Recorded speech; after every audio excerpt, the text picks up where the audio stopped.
it online, and people also like to use it in supervision or one-to-ones or team meetings or unit meetings. So occasionally we do a special, and hoping this will open. So we've recently done a special on the ICON project, which is around safeguarding infants. So, and it focuses very much on crying babies. So again, we've done a 7-minute briefing there, which gives an outline of what the project is about. So that's the 7-minute briefing. I'm aware that I didn't mention the recording. We have actually put the recording on now. If people don't want their to be seen, then if you want to turn your cameras off, that's absolutely fine. It's, yeah, sorry, Helen, I didn't want to interrupt your flow. Okay. Well, no, I just realised, and I know Zahida had mentioned it, and I said I'd mention it and then didn't. Okay, so that's safeguarding matters. If you want to be put on our mailing list, then and receive alerts when it's next comes out, then if you email that address, then we can send that. You know, we can make sure that you get a copy or the link to the copy on the website. So I'm now going to hand over to Angela. Are you there, Angela? Yeah, I'm here. Lovely. That's a relief. Yeah, I'll just leave the slide up if you like, and then if you just want to talk to it, is that okay? That is great. Yeah, I wanted to talk about the Philomena protocol. Some here might have already heard of it, some might not.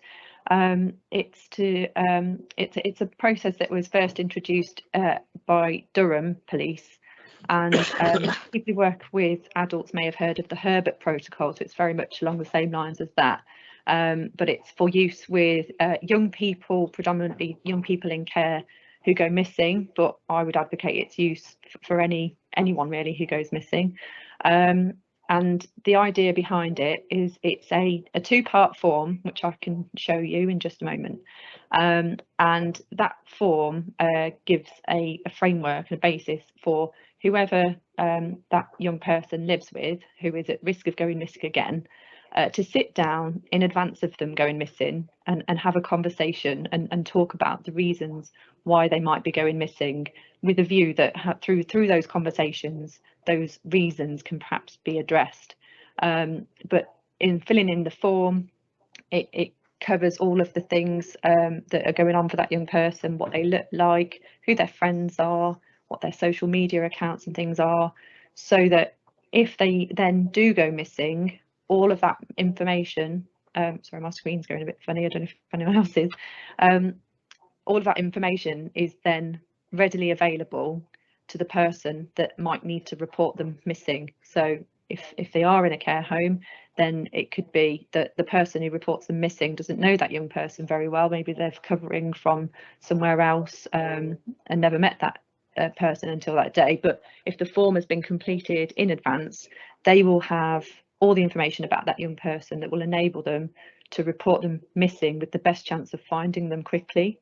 So if I just bring up the form then to show you, this is what it looks like, and I'll put into the chat in a minute the links for where you can find this. So just come down here. So yeah, as you can see, part 1, it's Angela, filled in by the person that the Angela, I don't think they can see it. Do you want me to click on? I might need, I haven't got permission to share, that's why. Sorry, can I be given permission to share? Yeah, just And me too, Helen. We don't have permission to share again now.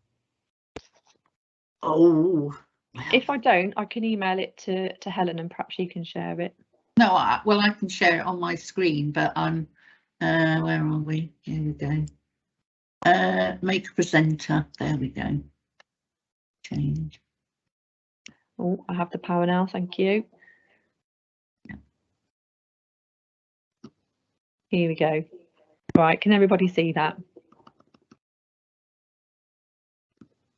If someone can shout up and tell me. Yeah, I can see it. Yep. Yeah. Definitely. Perfect, thank you. Yeah, so it's a Word document, and as we come down, it's got part 1, and it makes it clear, you know, you fill in this data, and whoever that young person lives with fills in this form, and they keep it themselves. They don't need to share it with the police or anybody at that point.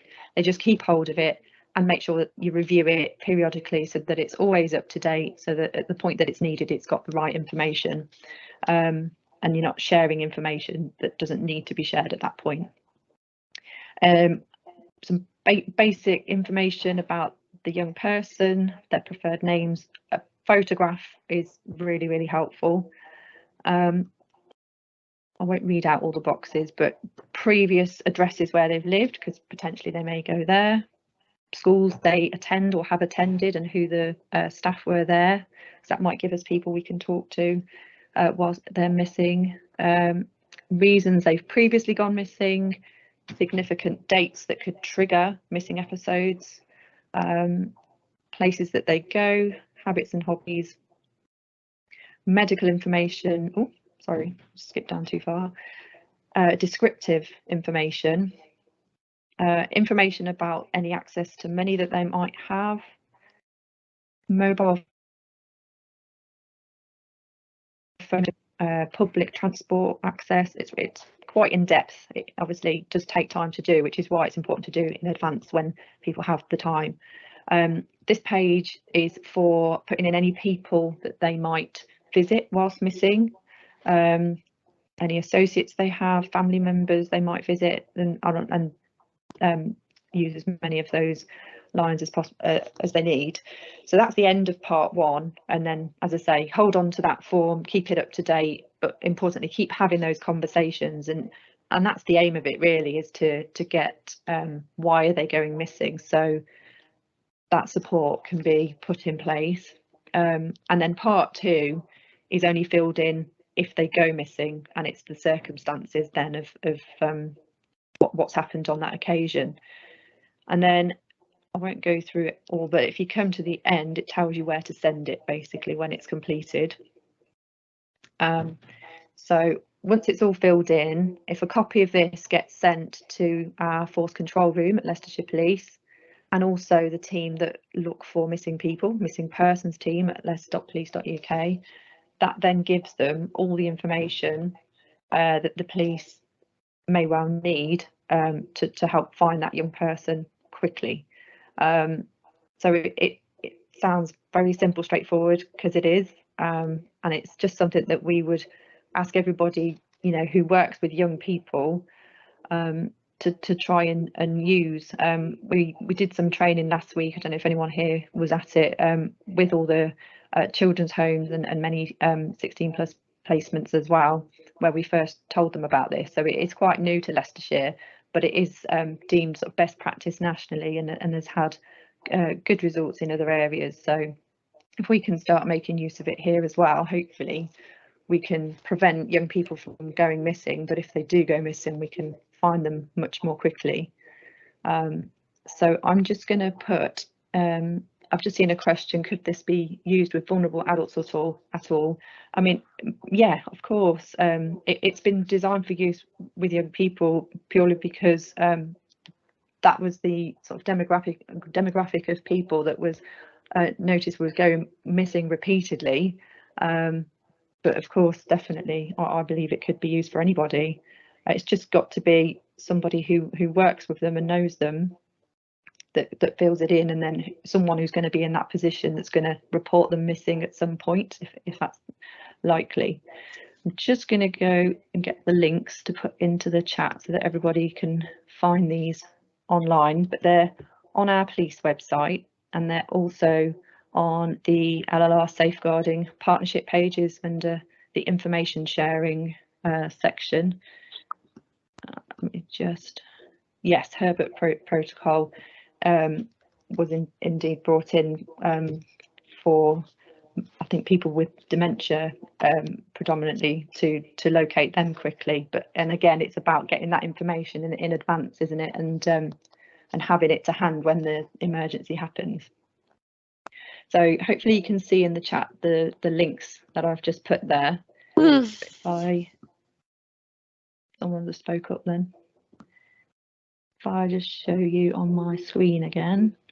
So that Leicestershire Police link takes you to this screen, and it just gives a bit of background information about what the Philomena protocol is, explains again when you fill it in who holds on to it, and then a link to the form itself. And then, oh, excuse me, I'm still sharing. Go back to that screen. Yeah, and then on the LLR Safeguarding website, the link would take you to here. You open up information sharing, and along with lots of other documents, it is here. Look, Philomena protocol there. So that's where you can get the form. But once you've got it, you could just save it to your machine, and then you've got it from there. So that's basically what I wanted to tell everyone about today. So unless there's any questions, I think I can hand over a little bit early to the next speaker. We've got a couple of minutes for questions if people have a specific question. Can I just ask if you've got any examples of it being used in practice, and how it's you know, what the uses of it has been? So like I say, it's brand new to Leicestershire. We have one example so far because it is brand new.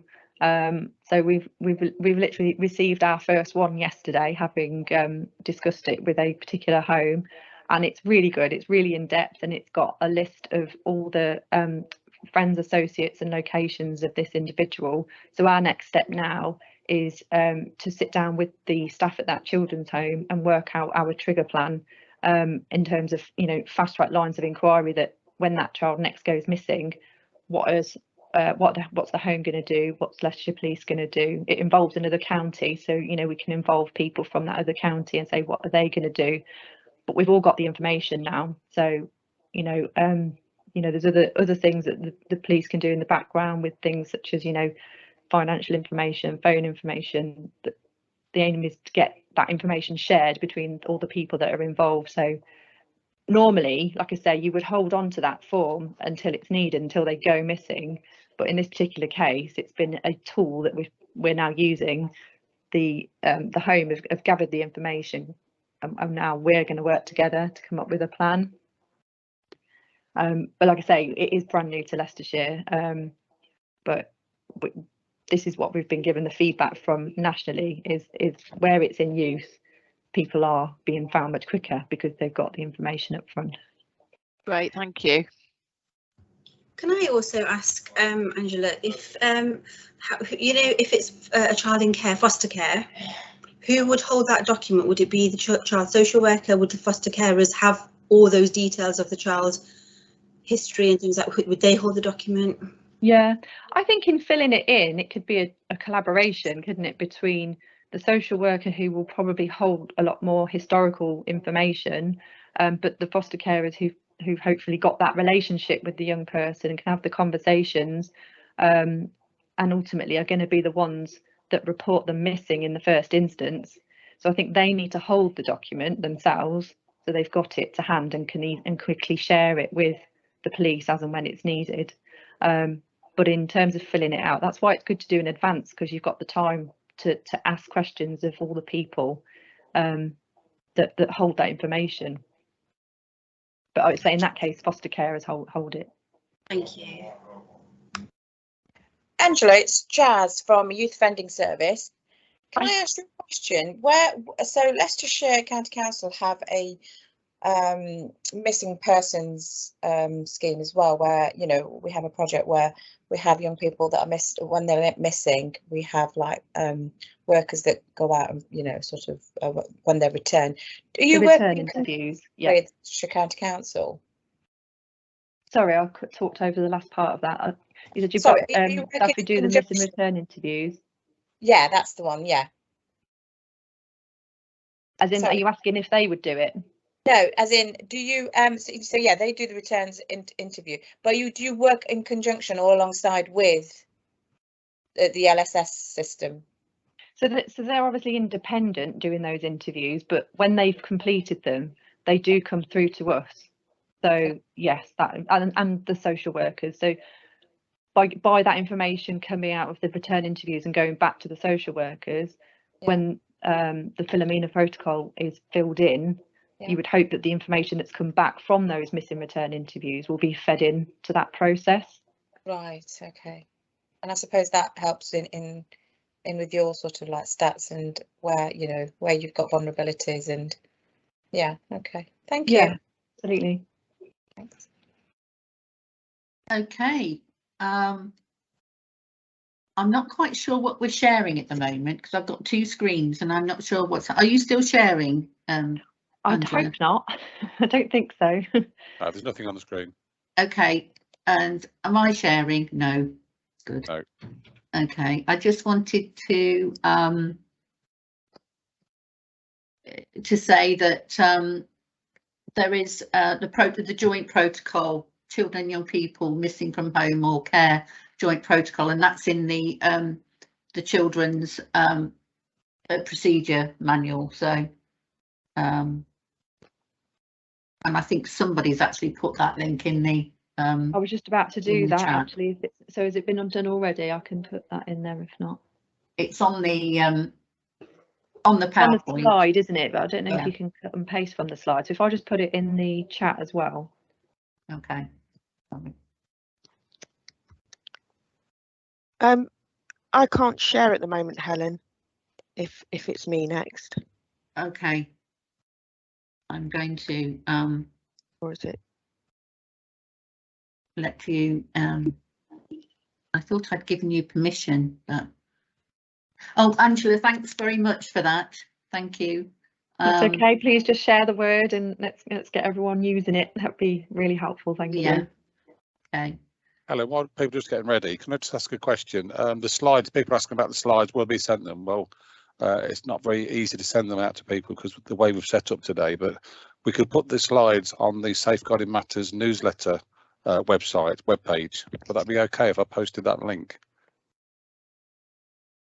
I think we do have a an attendance list, which will have some people's emails on, but not everybody's, because I think it depends, you know, how they've logged in. So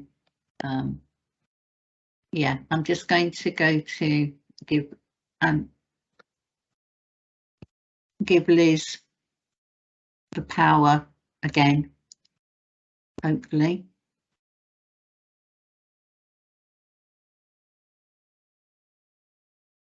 Yeah, so I'm going to be talking, I haven't got it yet, but when I do, I'll put it up on screen. So I'm just going to be talking about a new resource that we've developed, and it's been developed between the Adult Safeguarding Board and the Children's Partnerships. And it's something that we want you to use with by yourself or with your teams or with individuals if you're a manager. So I'm hoping you can see that. And you can see it's a it's a PDF format. We can't see the PDF yet. No. Is it coming? Yeah. Okay, so sort of. Only sort of, right. Yeah, you've got lots of random stuff. Yeah, I'm going to move all these random things that way. Randomness. Okay, I'll just move the toolbars as well. Right, so this is a live PDF and it's called Building Confidence in Practice resource, and it's called that because we want you to use it, like I said, in your teams or individually, group or individual supervision or for your own development. So I'm not going to talk about professional curiosity per se, because all the information's here. And the point is we want you to just read it here. And it's across adults and children's, for people working frontline or anybody who feels they can use it. So it is a document we want you to use. We developed this from a resource we saw that had been done by Waltham Forest Strategic Partnership, and we've also used materials that Manchester Safeguarding Partnership used. So we're not reinventing the wheel, but we really like this format, and we hope that you do. We've already done one on resistant behaviour, which of course includes a disguised compliance, and then this is our second on professional curiosity, because that's come out of a few of our recent reviews that Helen was talking about before. So if I navigate forward, it's going to be very slow now. Oh, that's not the right page. How bizarre. Right, okay, let's go back to the beginning. Right, okay, so I should have just navigated forward to this. I don't know why it's not working yet. Okay, there we are, that's better. So this is like a contents page. So we have what is it, why is it important? When we talk about it, we're talking about professional curiosity. We've got a reflective exercise, top tips, understanding what it looks like in practice, and how to refer, procedures and resources. It's still a really important bit. We always put it at the bottom, but it's really important that you know that everything that's in this resource refers and is in line with those procedures and how to refer. So if we click on what is it, it tells you what professional curiosity is. And if I press home, it goes back to this contents page. Why is it important? We go through to why it is important, and then we can click back to the page. Exercise and reflection. So again, it's a resource for you to use with others or on your own, but you need to think about why we're not professionally curious. So we know that people go into work every day to do a really good job.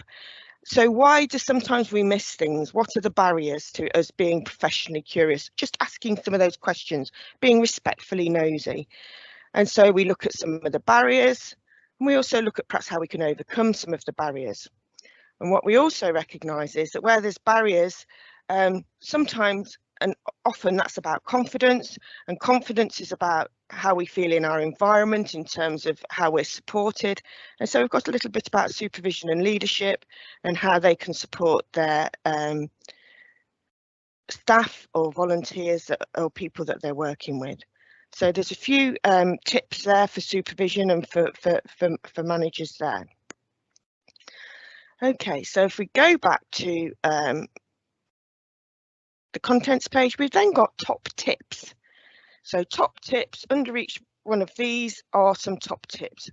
And this is all about the triangulation. So when we're talking about professional curiosity, we're talking about that triangulation, looking and listening and then asking questions, but really importantly, checking out. So checking out our hypotheses, checking out with other people, understanding what's actually happening in that household. And then if I just move this toolbar that pops up randomly, you can see that what we want you to do is always try to answer the question, how does it feel? Or why does this feel wrong? So if somebody's telling you something, and then the person that you're working with, you feel is trying to tell you something different. Why is there a dissonance there? What is it that you need to check out? If somebody's telling you that they're attending a particular course that you've asked them to, say perhaps a parenting course, or that they're a management behaviour course, are they actually attending? Just because they say they're going, are they really going? What is it that's making you curious? And we need to check out all those things. So where we feel something's not quite right, or there's that nagging doubt in our mind, we should act on it and ask some questions. And they don't have to be questions that are really invasive. And we've got some examples of questions as well. So this understanding what it looks like in practice is really the crux of this resource, because what we've got here are 7 scenarios. For each scenario, we want you to think about what is worrying you, who would you talk to, what questions might you ask, and where might additional information come from. So 4 questions for each scenario, and there's 3 scenarios that refer to children. So there's Oliver, who's a baby, there's Jay, who's 10. Oh, my clickers keep going. There's Leanne, who's 15. And then we have 3 for adults. We've got John, age 32, who has a disability. We have Dora and Keith, a couple that we have concerns about. And then Tom, age 75, who we also are worried about, who might be making friends with him. This one is an environment. It's contextual safeguarding, if you like, and we're worried about this environment. It's a house with lots of people. There's transit vans and nice fancy cars coming and going. There's lots of rubbish. So we're quite concerned about what might be happening there. And so what we do with each one is we ask these 4 questions. What is worrying you? Who would you talk to? What questions might you ask? Where might additional information come from? And then we have some answers, some potential answers. These aren't the right answers. They're just for you to think about what you might ask. And if you're doing it on your own, you know, to give you some reassurance that you're thinking about the right things. And it gives you some questions you could ask as a pregnant woman in this environment. We could just ask her, are you feeling okay? When is your baby due? This could start the conversation, could open up. We could see whether she's got any sort of antenatal support, if that was okay for us in our role. So we're not necessarily asking you to act outside your role, but just to ask some more probing questions if you do have concerns. So if we think about the baby, because we know we have lots of case reviews where we have concerns and there's been issues around babies, and this one is something quite innocuous really. It's an unknown male, so a man's been dropping Oliver off. What do we need to know about him? So instead of not sort of responding to the fact that we don't know who this man is, we should think about these questions, and then we could speak to the man. Hello, I don't think we've met before. My name's Jo, I'm Oliver's key person. Can I ask you who you are and your relationship to Oliver? That's a really simple question, trying to find out who he is. And you can see we've got what is worrying you, who would you talk to? And of course, in the who would you talk to, we've got observe Oliver, because Oliver is not speaking yet, he can't tell us. So if we're working in a nursery, or if we're familiar with this age group, we would know if there was something different about Oliver, something that we were concerned about. And then perhaps if we go to our couple, Dora and Keith, so there's quite a lot going on with Dora and Keith. Dora has dementia and Keith has severe arthritis, but he's her full-time carer.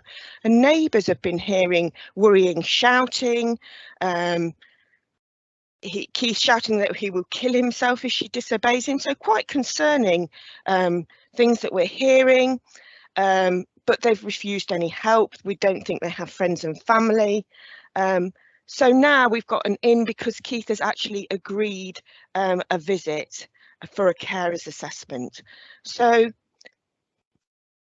again, we ask ourselves these 4 questions and we think about what the answers can be. So the answers are here for you. Some answers, like I said, not, you know, they're not the right and wrongs, but they're what we should be thinking about, where our mind should take us if we're in this sort of situation. And thinking about the adult or the child that we're working with and talking to them or observing them alone and perhaps in an environment where they're with other people. So all of those things are really important for professional curiosity, and they're all in this document. And then I did say that they were really important, and they are. So at the end, we've got how to refer, so that's for children's and adults, because this is a document that, as you can see, goes across all services. There's safeguarding adults guidance and procedures. There's safeguarding children guidance and procedures. And what we'd like you to do is actually click on the links and read those procedures, because we spend a lot of time doing procedures. They're very accessible, and they will help you when you're in those sorts of scenarios. And then at the very end, we have other resources that have been developed and that are relevant in this situation. So that, as you can see, is the end of the resource, and it's also the end of my presentation. So I just wondered if anybody had any questions, or whether we would, or if not, anyway, that's me finished, if you like. So yeah, I think we can take a few questions if people have any. no questions. No questions. They are readily available, that one and the previous one, for people should they wish to use them. Will these be monthly or less than that? You know, how often will they be updated? So we'll continue to update the ones we've already done, but when we're looking at doing other ones, they take quite a while to actually prepare, because we liaise with people from different agencies, then we check out what we've done. So I'd say sort of probably only 2 or 3 a year we'd be thinking of doing. And we are actually at the moment as well looking at a package for managers around professional curiosity, so about how you could grow professional curiosity in your staff and your staff teams. So we'd include this resource, but we're looking at other ways that they can build that professional curiosity as well. So like I said, it's about confidence, isn't it? So how can we build that confidence in our teams and our workers? Anybody else got any questions? I apologise, it's me again. I was late because I was dealing with something in school. Is there a way to sign up for these so that the email comes to you to alert you that there's something new there, and or like the newsletter, or do you just have to sign in randomly? There is a list for the newsletter, isn't there, Helen? Yes. So, and I think now actually having asked that, I think we probably could send the link out with the newsletter. We usually include new ones in the newsletter, but we could send that link as well. So yes, yeah.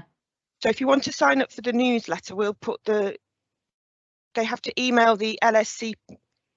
Yeah, the link's in there. I think it's in the chat already. The link for the newsletter is in the chat. Yeah. Lovely, thank you. Perhaps if we repost, if the person was late joining, yes, it might be. Yeah. Okay, Darius just put a form in there as well to sign up for Safeguarding Matters. Okay. Can I just ask? Is there any chance that the links can be emailed as well as in chat? Because I'm not very technological, and I can get access links from chat from emails, but not from chat. That'd be appreciated. Thank you. Okay. Yes. Thank you. Yeah.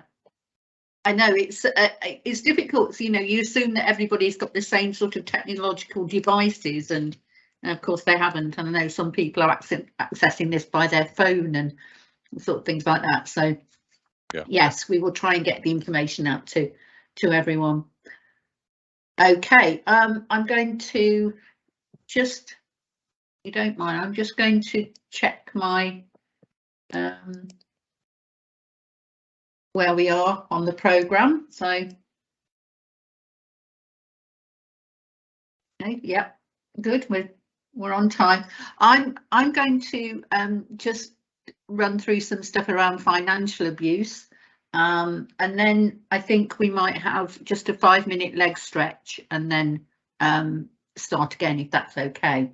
So let me just share.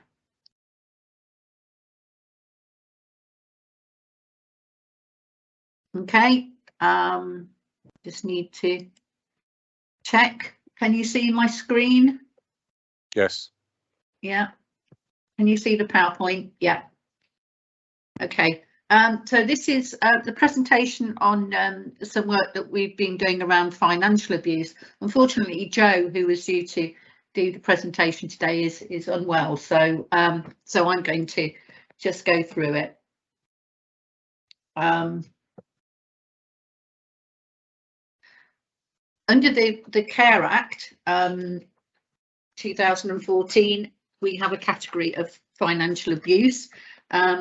It's not a category that we have in children's safeguarding world. However, obviously financial abuse can occur with children, and particularly in situations where you have a child who has care and support needs, and perhaps are in receipt of particular benefits, and sometimes those benefits can be not used for the purpose that they were intended. So you know, although the focus of financial abuse is often very much on adults with care and support needs, it does happen in the children's world too. So here we have our definition of financial abuse. So it includes financial, it includes money or property being stolen, defrauding, people being put under pressure in relation to money or other property. And so you can see how financial abuse could link to issues around domestic abuse, coercive and controlling behaviour, and the misuse of money or property. So we have indicators of financial abuse, and again, this is about going back to what Liz was saying around professional curiosity and observation, and you know, triangulating information. You know, if someone says that they are doing their shopping, or that they're eating well, or whatever, and they're obviously that they're not, they're living, you know, there is a change in living conditions, there is you know, perhaps signs of neglect, a lack of heating, clothing or food, you know, and people are losing weight. There's an inability to pay the bills, so electricity has been cut off. Unexplained withdrawals from an account. Yeah, unexplained and loss of misplacement of financial documents.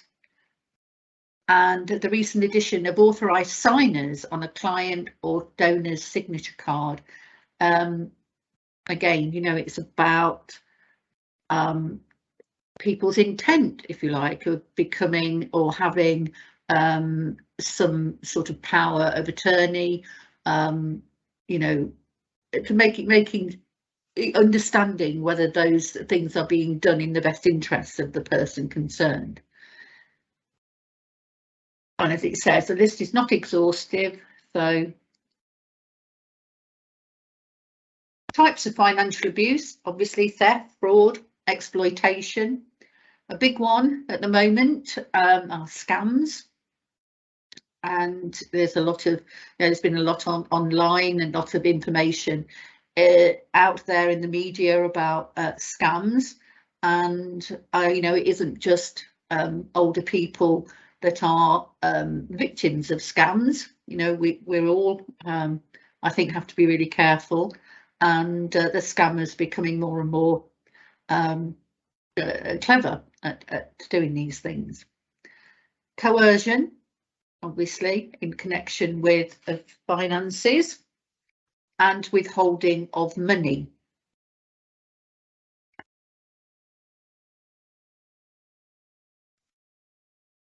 So just a little bit about the Office of the Public Guardian, or OPG.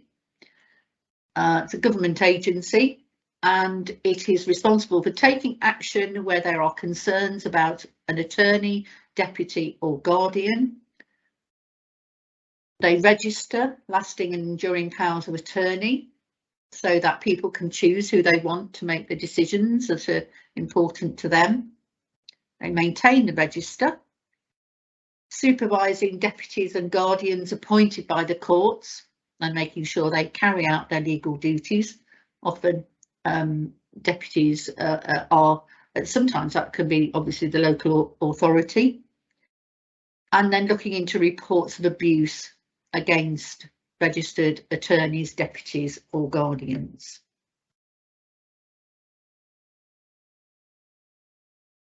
So what we've been doing is working together with the Office of Public Guardians to produce some videos, and what they include are how safeguarding across Leicester, Leicestershire, Rutland links into the Office of Public Guardian, how the Office of Public Guardian investigates, and there is also a question and answer video. We went out to a lot of people to ask them, you know, what would be your questions for the Office of Public Guardian, and we had a list of questions which we then put to them, and we've recorded that. Now, it would have been nice to have had the videos to show you today, but unfortunately they are in the last stages of being edited, and we will be publishing them, and we'll publish them on our YouTube channel, which you will have a link to. We will make sure you have a link to. So that is the resources that we are working on at the moment. So the information that you can get from the Office of the Public Guardian is as it holds a register of everyone who has a lasting power of attorney. So if you've got any queries about that, and this can be searched to find the contact details of those involved. So local authorities, police and NHS staff can find out about the information it holds on the register in England and Wales by asking for it. So, you know, sometimes there is confusion, sometimes the adult themselves doesn't know who has the lasting power of attorney. Sometimes people think they have, and sometimes people think they automatically have lasting power of attorney because they're a relative, you know, because they're the daughter or son, and they think, oh well, it's, you know, automatically me because I'm next of kin. Well, that isn't the case. It has to be done legally. And we've got a number of links here for your urgent inquiries and register searches.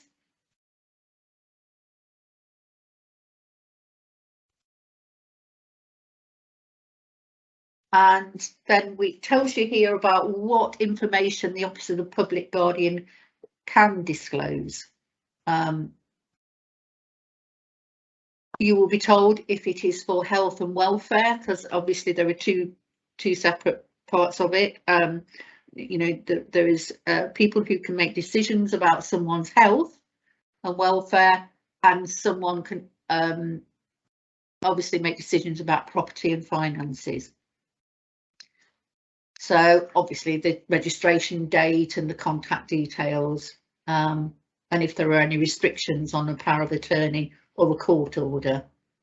If an attorney has authority over life-sustaining treatment for the donor, and how attorneys or deputies are appointed to act where there is more than one. So people can share the responsibility. You often find that in families that one person has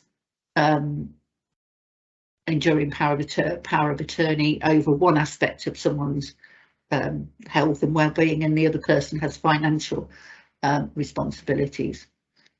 But if there's two people that share, you know, then both have to agree to what is going, you know, what the issue is in question. So I've got a few things here about scams. So obviously scams can range from simple things to the very sophisticated and obviously high value financial fraud. So the most commonly reported are those phishing emails to get people to disclose their personal details and passwords in order that they can access banking. Telephone scams where people pretend to be the receiver's bank. in order to gain access. Sadly, relationship fraud, where scammers cultivate a virtual relationship, and again, you know, you can see how easy that can happen. Easily that can happen, and I think particularly if we're talking about people who are perhaps elderly, particularly vulnerable to and maybe lonely, and you know, they can so easily get drawn into these things, but can also get so easily coerced. And sometimes, you know, threatening behaviour threatens, you know, people are threatened and they become very frightened and don't like to report it because they feel foolish about, you know, what has happened. And then we have the doorstep fraud, you know, actually delivering, well, saying they'll deliver a service and they never do deliver it, or it's very poor quality, or the price of the service goes up and up and up. And I think many of us will know of examples of that. So I have a number of links here to reporting scams. So we've got for Leicester City and Rutland, it's Citizens Advice, and for Leicestershire, the Trading Standards. And then there's Action Fraud as well. And then there are a number of links here for advice and information. Leicestershire Police, and again, Leicestershire Trading Standards, Rutland Trading Standards. There's some really useful information on those pages. And that's it. I'm sorry. I mean, obviously that wasn't my presentation, so I was a bit like reading it and as I went along, and I'm sure Joe would have done it much better than me. But has anybody got any questions about financial abuse? No, I've got shaking heads, and we already have quite a bit of information in the Safeguarding Adults procedures anyway, so but this is all going to be additional, all the stuff that we share on and the videos. Obviously we will let people know when the videos are live, and like I say, you know, again, these things are tools. It's for information to be used in you know, for yourself or for new staff that are joining, for discussion in team meetings, in unit meetings, wherever, just to generate some discussion. A lot of what we provide is advice and guidance, but it is about generating discussion about real situations. It's about applying it to situations that you are aware of, and that's our aim. I'll hand over to you, Alan. Okay, thanks, Helen. Yeah, I'm going to do a quick run through about the change in the approach to what we've previously talked about, fabricated or induced illness, and before that were many other titles, including Munchausen by proxy, etc., etc. The Royal College of Paediatrics has developed a new kind of approach to this, and is looking at splitting it up into cases where there are medically unexplained symptoms or perplexing presentations that don't seem to add up, as opposed to just definite fabricated or reduced illness. It does include both, and hopefully we'll try and make it clear what the difference is as we go through. The Royal College has stipulated what the essential principles of the new approach is. It's the importance of looking at the functional implications of a diagnosis rather than the mere fact of the diagnosis. So what should the diagnosis mean to how the child would be able to perform and act and so on. The essence of FII is where the parents are focusing on trying to convince doctors about the parents' erroneous view of the child's state of health, which isn't the correct state of health. This behaviour may or may not include deception. I mean, sometimes the parents may believe exactly what they're presenting and have a deep conviction that they're correct. But sometimes they may be deliberately trying to deceive the medics. Parental behaviour may be motivated by anxiety, the erroneous belief about the child's state of health, and or gain for the parents. That might include being able to obtain disability and living allowances and so on. Or it may be that the parent doesn't want the child to go to school because the parent wants to keep the child at home. There should be a move away from the inability to inappropriately challenge parents because of concern about FI, except where challenging would put the child at immediate risk. So the old days of FI, what used to happen is somebody had concerns, they would contact either someone in health or social services, a strat meeting would be held, and the parents were kept out of it. And the idea now is to involve the parents from the very start, so that we don't get into such an adversarial sort of predicament between the parents and health and social services and or the police. Next slide. Alerting signs of possible FI must, however, be considered and investigated appropriately, but the emphasis should be on the harms occurring to the child rather than the need to confirm evidence of FII. So the welfare of the child is always at the centre of the discussion, as it should be according to the Children Act. If there is a criminal investigation, then the needed investigation should be incorporated, and this might require cooperation between senior managers of various agencies in order to make this effective. Unless illness induction or deception are found, establishing FI depends initially on clarifying what the actual state of the health of the child is.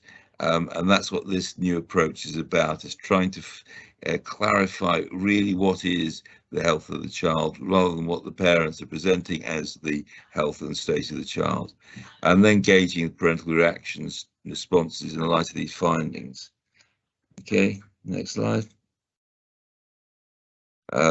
It may be necessary to independently observe what is reported.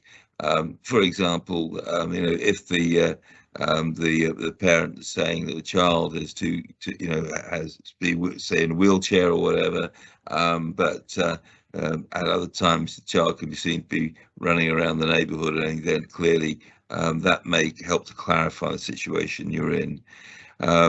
As I said, it's the focus is now very much on, is there harm occurring to the child, and does that present any immediate or serious concerns about their health and welfare? We've just been hearing about professional curiosity, so I won't dwell on that. Then, unless there's significant risk of immediate serious harm, there should be a need for sharing information between different professionals involved in the child's life. But this should also be discussed with the child and young person and their parents, whereas in the old protocol for FI, they would be excluded from that as the FI investigation was progressing. And as I said, it should be done in a non-confrontational manner. And the idea is that, for, say, for a medic saying, well, to the parent, look, I don't really understand exactly why you're saying child's got these symptoms, or how you think the problems are. It doesn't seem to, there's something that's confusing. We need to clarify that, rather than saying we don't believe what you're telling us. It's kind of saying, well, we hear what you're saying, we need to try and get to the bottom of it, try to work towards a solution. The next question, and next slide, please. The next thing as part of the new protocol is that when we're investigating these cases, if we stick to the ones particularly where it is thought that it is more of the perplexing presentation type case rather than the frank FII, there should be a health and education rehabilitation plan agreed by the professionals and families. And this should take place even if social care aren't already involved. There needs to be honest communication with professionals, unless this will place the child at serious risk. And of course, it's always difficult, you know, when we get these sort of statements and things, exactly what do you mean by the risk of serious harm? It's like when we're doing child's serious case reviews and so on, whether they should become one, and we're looking at the national sort of guidance to what cases should be considered for an SCR or a child safeguarding practice review, and we often have debates in the SCR group of what evidence we have that serious harm to the health of the child has occurred, and it's a sort of problem definition of exactly what is serious to somebody may not be serious to others. Now, the other thing is that the responsibility for initial management and collating the health involvement is with the responsible consultant. And the responsible consultant, however, should seek advice and support from senior colleagues and tertiary specialists where involved. And for example, in my safeguarding roles today, I'm often contacted by other colleagues, both within the community and the hospital and from the CCGs, to discuss cases and to add my experience to what is being considered. Next one. Okay, so there's new terminology now. We're talking now not necessarily just FII, medically unexplained symptoms, and the symptoms the child's complaining of may be presumed to be generally experienced, but they're just not experienced by any known medical pathology that we have to date. The symptoms are likely based on underlying factors in the child, which may be of a psychological nature, and this has to be acknowledged by both the clinicians and the parents. They can be described, we sometimes talk about functional disorders, and for example, particularly with children, young children with abdominal pain, we talk about functional abdominal pain, which is sometimes then thought to be part of what we call abdominal migraine. And there may be abdominal bodily sensations that cause pain and disability by affecting the normal functioning of the body. The parents and health professionals need to now work collaboratively to achieve evidence-based work in the best interest of the child and the young person. So, you know, the idea is we're now saying, look, we understand that there are concerns, you've got concerns, your child has concerns. We don't necessarily understand exactly what's going on, but we're going to try and get to the bottom of it and get a resolution of the issues. Moving on. So perplexing presentations describes the common encounter situation when there are potentially alerting signs of FI, but they may not amount to full FI. The actual state of the child's physical, mental health, neurodevelopment is not clear, but there is no perceived immediate risk of serious harm to the child's physical health or life. If there is an immediate serious risk, then this does immediately move into the FII spectrum, and we need to take action if we feel that there's a serious risk to the health of the child. The essence of the alerting signs of perplexing presentation, discrepancy between reports and presentation of the child and possibly independent observations of the child. Also implausible descriptions, the parents claiming that this sort of symptoms occur and there's no possible way that that could be happening. Moving on. FII, however, is a situation which is quite different, well, not quite different, but is a greater extension towards the harming area, where the behaviour and action of the parents is carried out with the aim of convincing doctors that the child's state of physical, mental health or neurodevelopment is impaired, or is more impaired than is actually the case. And this is often part of the problem with a lot of the FI cases which I've had to deal with over my 40 years doing safeguarding, is that there may well be significant medical problems the child, diagnosed medical problems the child has, but then there's other symptoms being added into it by the parents, and it's trying to sort of dissect, yes, well, actually this could be related to their known medical diagnosis, but this extra bit that seems to be added in, pushed in by the parents, is what we're really concerned about. Sometimes the parents may not necessarily intend to deceive, and their motivations may not be initially evident. Sometimes they are intending to deceive. Those are probably the more dangerous cases, where the parent is literally trying to trick health and other professionals into taking actions that aren't in the child's best interest. Illness induction or fabrication of symptoms or deliberate induction of illness in a child is, however, physical and emotional abuse and should be considered as FII as opposed to a perplexing presentation.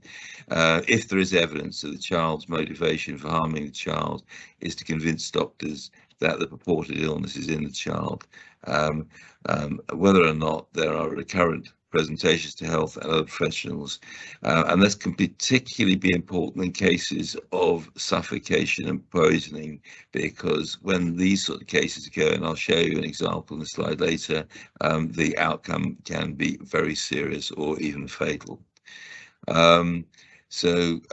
The other harm that we're always very worried about, the medics end of this, is the harm or illness caused by unnecessary medical examination or treatment that doctors, in working what they feel is in the best interest of the child on the basis of the medical the information that being provided by the parents and carers, and children get put through unnecessary, unpleasant and potentially dangerous investigations.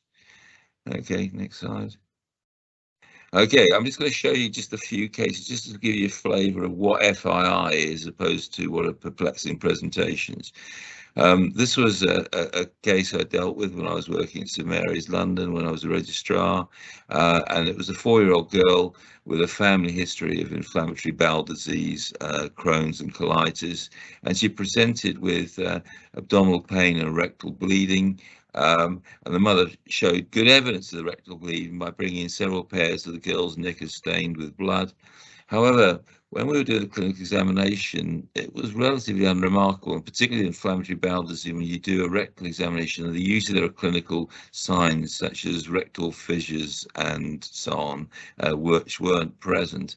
But on the other hand, she didn't like abdominal palpation and would wriggle and sort of moan and groan when trying to palpate the abdomen, which is a sign of inflammatory bowel disease. So we're a bit confused. There's a typo here because it's meant to say that the nurses never see any PR per rectal bleeding on the ward. When they were changing, they never found any blood-stained underwear. And so we had the bright idea of analysing the girl's underwear, and it wasn't stained with the child's own blood group. It was identified as the mother's own blood group, and what she was using was saved up menstrual blood to stain the child's knickers to try and trick us into doing unpleasant, unnecessary investigations for inflammatory bowel disease, which might include colonoscopies, barium enemas, and so on. Fortunately, we managed to pick this up before the child was put through horrible investigations at the time. This was another case for the Royal Infirmary, trying to give you the sorts of things that parents will get up to. Child had previously had epilepsy, but had been taken off medication because the seizure seemed to have stopped. And then she was admitted drowsy to the Children's Hospital and thought might have meningitis, but she then, sorry, it was a he rather, not a she, he collapsed with a respiratory arrest in a cubicle on the children's ward. He was successfully resuscitated, thank God, and there was no obvious cause for the arrest. But then on a urine toxicology screen, which we always do those sorts of things if a child suddenly arrests and we can't think why they should, and we found high doses of anticonvulsants. And the hospital stopped the anticonvulsant medication quite a number of months before, but the mother continued to get a continuing supply from the GP practice, and then gave a massive overdose, which caused this arrest. This could have obviously led to the death of the child. The result of that was a change in practice, that GPs were to be alerted for confirmation that any letter from the hospital saying we've just reviewed this child in clinic, we've stopped their anticonvulsants, we were asking for confirmation back from the practice that that had been acted on and had been taken off repeat prescriptions and so on. Because back in the old days, often letters in the hospital that be arrive in the practice would get sort of just filed by the administrative staff and the GP not reading them at the time, and that would have led to the potential of these cases occurring in future. Right, another one. This is perhaps the most alarming one. As a baby of 3 months with alleged reflux and failure to thrive. This is when I was senior registrar in Nottingham, working on the ITU, PICU ITU. So this child had alleged reflux, mother saying regularly bringing back feeds and was losing weight. So the obvious diagnosis was reflux, but when we did a barium swallow and 24-hour esophageal pH monitoring, where you put a little probe down through into the esophagus from the nose, measuring the pH to see whether there was acid reflux occurring or not. And these were normal, and the baby was an inpatient on the baby ward. The milk feeds were being prepared by the hospital nursing and dietetic team, and yet despite normal feed volumes, the child wasn't gaining weight. This was an absolute conundrum. We couldn't work it out. Then we thought of analysing the milk bottles that the child was having, and they had 50% of the osmolality. They were basically half-strength feeds. Mother was challenged, and she did then admit to opening the feeds that had been pre-prepared in the baby kitchen, adding 50% water, and that was the reason for the failure to thrive. So she was discharged on the child protection register, as was in those days, as a case of Munchausen by proxy. But then, sadly, 3 months later, she was admitted as a query cot death, and at post-mortem, there was evidence that she'd been suffocated.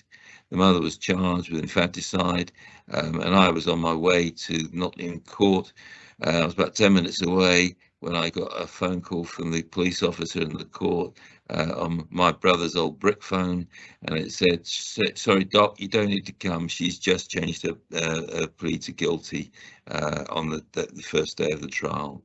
So it just shows that when we have got serious concerns about AFI, we do need to take it seriously, and we do need to act, because the outcome can indeed be fatal.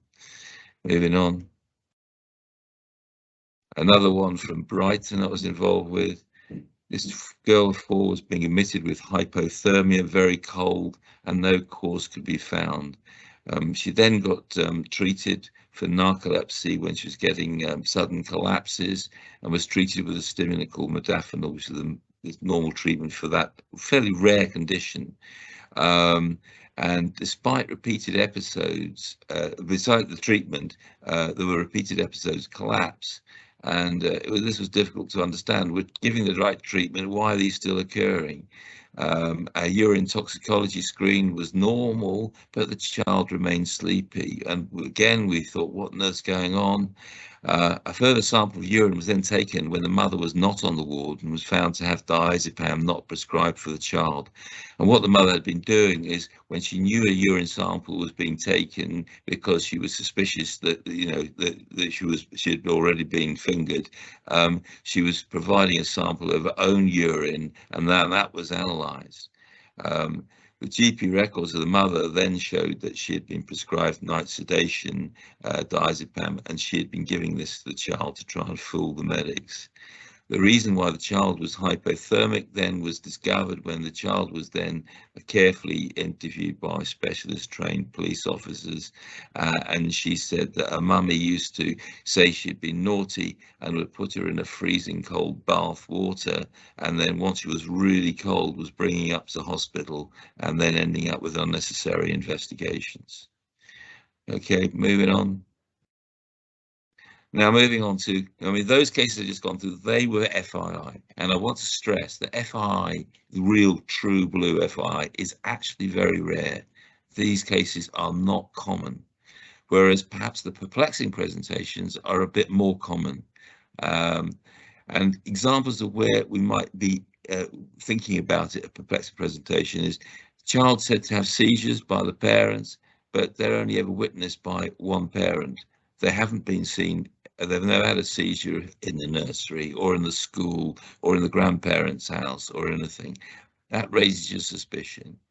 Maybe children presenting with lethargy, their parents saying they're very tired, which suggests they might have chronic fatigue syndrome, or ME, as it tends to be called more nowadays.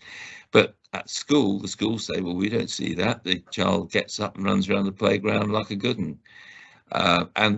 We've got a couple of those cases on the go at the moment in Leicester right now. Maybe also children with reported symptoms of ADHD or autism, but the normal behaviour is observed at school. So that's why when we're, as paediatricians, we're trying to make diagnose ADHD and autism, we're always looking for evidence in a different environment from the home environment to confirm that these conditions may be present. And then one alerting sign that something may be going on in terms of this sort of perplexing presentation is children collecting diagnoses that are difficult to confirm.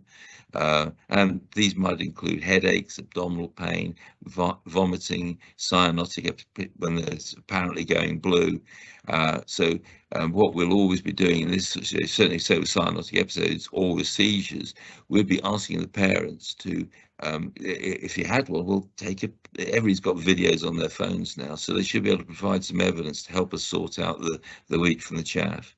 And then these new sort of range of diagnoses that the clever parents are starting to collect. Ehlers-Danlos syndrome is a connective tissue disorder where you get joint laxity and sometimes bleeding disorders and so on.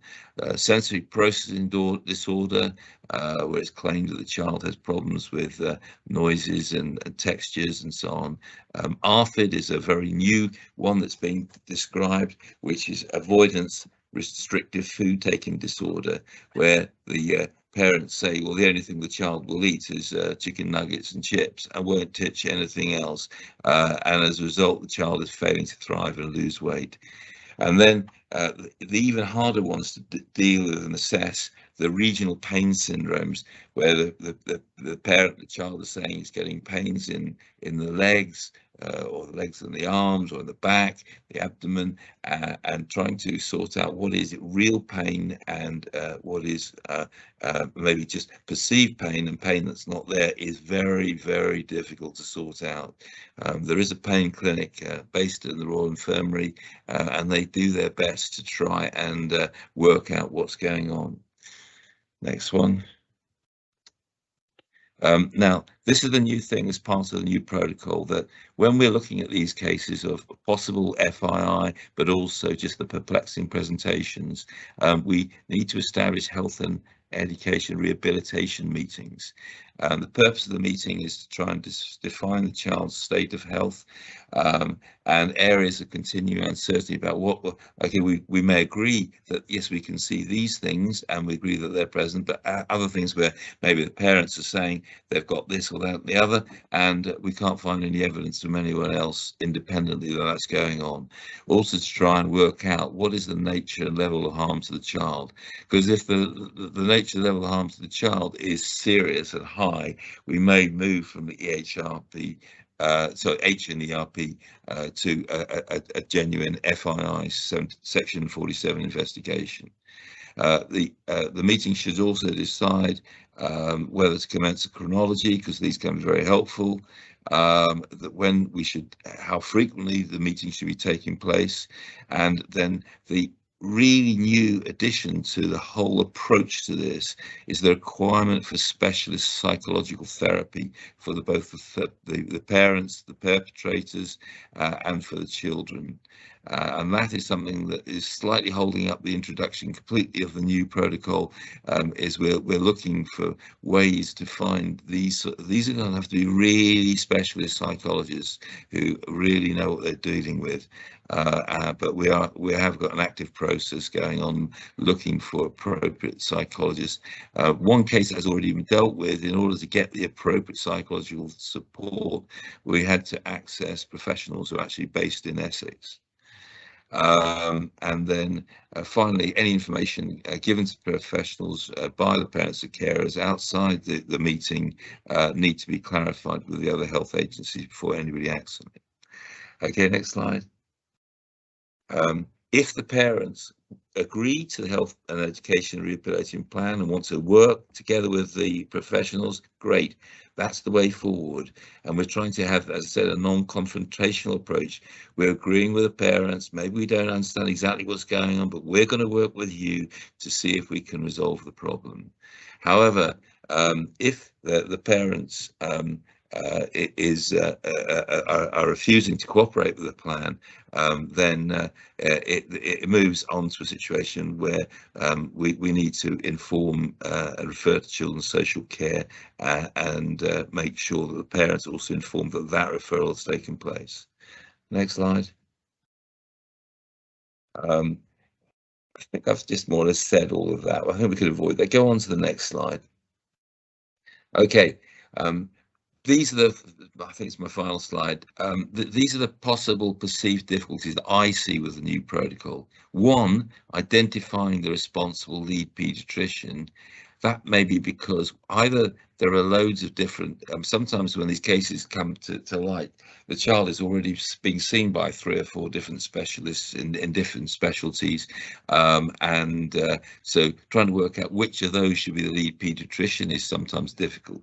Sometimes, however, these cases are referred to us to consider whether no paediatrician has been involved at all. They're only seeing people in primary care. So then there is built into the protocol a way of trying to work out who the lead paediatrician should be in those cases. Another thing is finding time for the health professionals to actually prepare unified health chronologies. You might think, well, why isn't it a matter of time? Surely, but people are busy. They've already got a work plan that is filled up, and then they're asked to create a health chronology. And one case that has become a serious case review in Leicester, the named doctor at the Leicester Royal Infirmary had to produce a 90-page chronology of events, which took her 3 weeks out of her working schedule to prepare, and she was working from about 100 files of medical health notes. So these chronologies can take an awful lot of time, so we need to find ways to give those that are being asked to do them to create them. Arranging the health and rehabilitation plans is going to potentially be difficult. Who's going to do that? Is that going to be the responsibility of the lead paediatrician? Is it going to be social care? As we know, trying to arrange meetings like this is often very difficult because people have got competing demands on their normal working week. Who is actually going to chair the education and health rehabilitation plan meetings? The hope is that the lead responsible paediatrician will be sufficiently experienced in order to take on this role. But we've never held these meetings, and these are going to be difficult because we're trying to hold meetings with parents who are concerned may be perpetrators and with the professionals and trying to do it. This is going to be very much a work in progress. There may be problems with school holidays because it is education as well as health. If school teachers and school or services aren't available, what are we going to do during the months of July and August and September?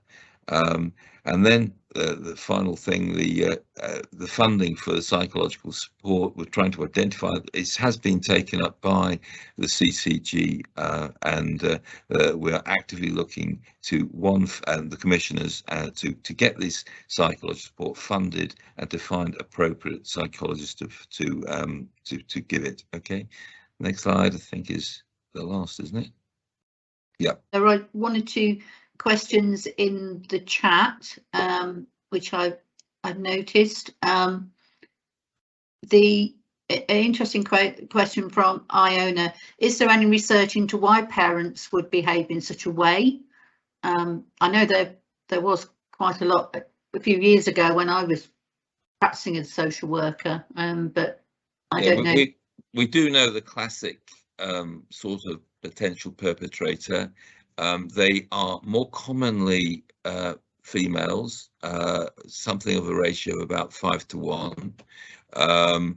They often have come from a medical, paramedical type background, nursing, therapy, whatever. So they've already got a bit of a knowledge of what diagnoses are about and how to access information about them, because part of the problem is if the parents, and of course it's much easier now with Google and Wikipedias and all these things, people can get information about diagnosis and then come along and present the symptoms that a child with that diagnosis would have. And so the medic taking the history in good faith thinks, oh, right, well, yeah, this does sound it's a case of this or that or the other. We also know that some of the cases are commonly, if we look back at the perpetrators' childhood, they were also presenting at the time with multiple medical problems which have been perpetrated by their own parents. So they come down a family line, as is the case with a lot of child abuse, that abused then become the abusers over time. Another group have been identified by research of parents who may have had maybe a premature baby, been on a neonatal unit for 2 months, watching what's going on, hearing what's going on, becoming really quite medically adept, knowing about symptoms and things like that. So yeah, there is quite a lot of information about the classic type of perpetrator. So does this kind of issue ever happen with vulnerable adults? For example, parental carers of adults with learning disabilities. I mean, I know from my own experience that you know, it did happen with one of the young people that I was working with, and they, you know, there was lots of intrusive medical examinations which were totally unnecessary, and but yeah, I don't know, Alan, if you've got any thoughts on that. Well, obviously, as a paediatrician, I'm not involved. No, I know, adults, but there's absolutely no reason why exactly the same might not happen with, you know, vulnerable adults and their own carers perpetrating and trying to get things done, maybe to get you know, increased carers allowances and so on and so forth. So yes, it's obviously equally applicable in adults, although I have no personal experience. I think there's something about, also in my experience, it was about wanting to maintain that caring role, which had become so important. And you know, as the person got older and they didn't need the care, they were, you know, fabricating it so that they did need it. Anyway, yeah, that exactly ties in with the classic sort of initial presentation of some of these cases, that the parent and the carers often are presented as fantastically caring and supportive parents, doing their very best for their children and so on. And of course that can hoodwink the medical and other professionals into believing everything they're being told and not having sufficient professional curiosity. We're going back to as to, you know, does this really fit together or not? I mean, it actually goes back to that Brighton case, that if we you know, as part of the kind of collecting the information you require to try and tease out what's really going on, it's always very important to try and get access to the parents' carers' own medical records, and that may be clues in what they're currently being treated for, maybe clues, as I said, when they were children, as to what things that were being done to them, which may well have been totally unnecessary, that were perpetrated on them by their own parents. Thank you, Alan, very much for this interesting presentation. Just a reminder that it's important that people are aware of the information sharing protocol that we have, because again, often this is something that comes up in reviews about what we can share and what we can't share and with whom. Also a really interesting chapter on working with adults affected by child sexual exploitation and organised sexual abuse. I mean, one of the things that we are looking at as a safeguarding partnership is issues around transition, and there's currently some work starting on that, and that's, I think, particularly important for those children who have experienced child sexual exploitation and are actually going into, you know, are moving into adulthood and are still going to be very vulnerable to that. And a reminder of the Safeguarding Adults Thresholds guidance that again is very comprehensive. If you have any concerns about an adult with care and support needs and wonder whether it meets the threshold for safeguarding, then it's a really useful document that gives you lots of information about the various types of abuse. And then within the children's procedures, we have some updated chapters for you to look at. That's the children and families moving across local authority boundaries. That's really important that we, you know, we know how we're going to link in with other areas. And then the chapter on bruising marks or injuries of concern to pre-mobile babies and non-independently mobile babies. So again, we're back to the vulnerability of very small babies, and that's been amended and updated throughout. And then we've mentioned, obviously, fabricated or induced illness. That chapter has been updated. And children and young people going missing from home, and we've spoken about that earlier, so with Angela. The one or two things that I know that, you know, people are so busy, so this is, you know, I know it's a bit of a luxury if you can get to read anything, but I have here picked out a few things that I think it may be useful for people to have a look at, and because in a sense these documents are going to be very influential in how we move forward in certain areas of work. And the first one is the Liberty Protection Safeguards, LPS, and it's a briefing, a very useful briefing from SCI, Social Care Institute for Excellence, and basically it's for all staff, which actually explains what the changes will be when Liberty Protection Safeguards replace the deprivation of liberty safeguards. So what's going to change, what is going to stay the same, how you might start to prepare for the changes, and obviously within our organisations there is work ongoing there about how things may be structured differently. But it does, it's important to also for those people providing education or care and support for anyone over the age of 16. So we are into the children's realm as well. The report into the tragic deaths of Arthur and Star is now available, and it's obviously, it looks at how and why the public services that we designed to protect them, you know, we're not able to do so.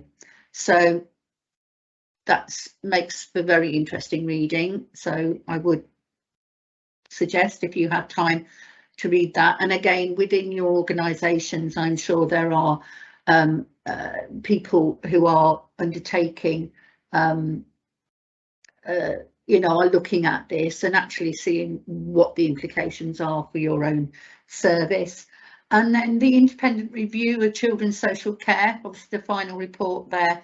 And this is a quote from it: "This moment is a once in a generation opportunity to reset children's social care. What we need is a system that provides intensive help to families, acts decisively in response to abuse, and unlocks the potential of family networks, puts lifelong loving relationships at the heart of the care system, and lays the foundations for a good life for those who have been in care."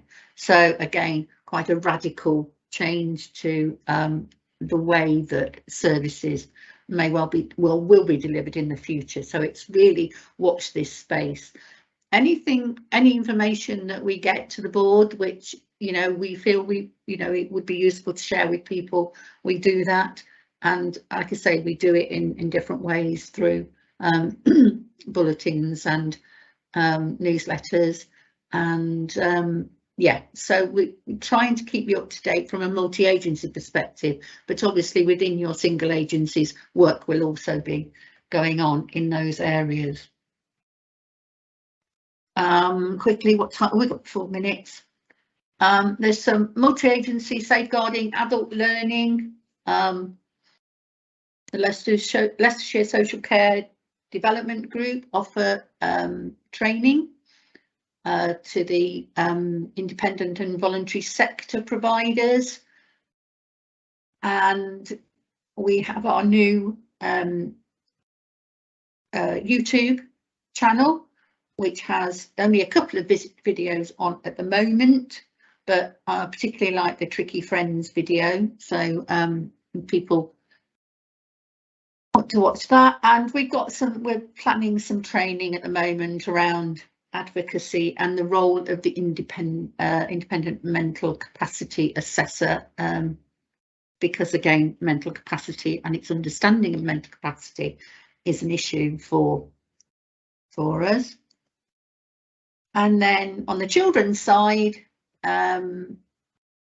we have in September and October, building on experience of last year's, another festival of learning, back to basics, programme around families affected by imprisonment, obviously core awareness, safeguarding, designated safeguarding lead training for those outside of the school environment, because obviously that is provided by the local authority normally to those in schools. Child exploitation and ICON, which is I mentioned earlier for our bulletin, which is around babies crying. And all these events are accessible through this link, which you will get. And I think we've got to the end.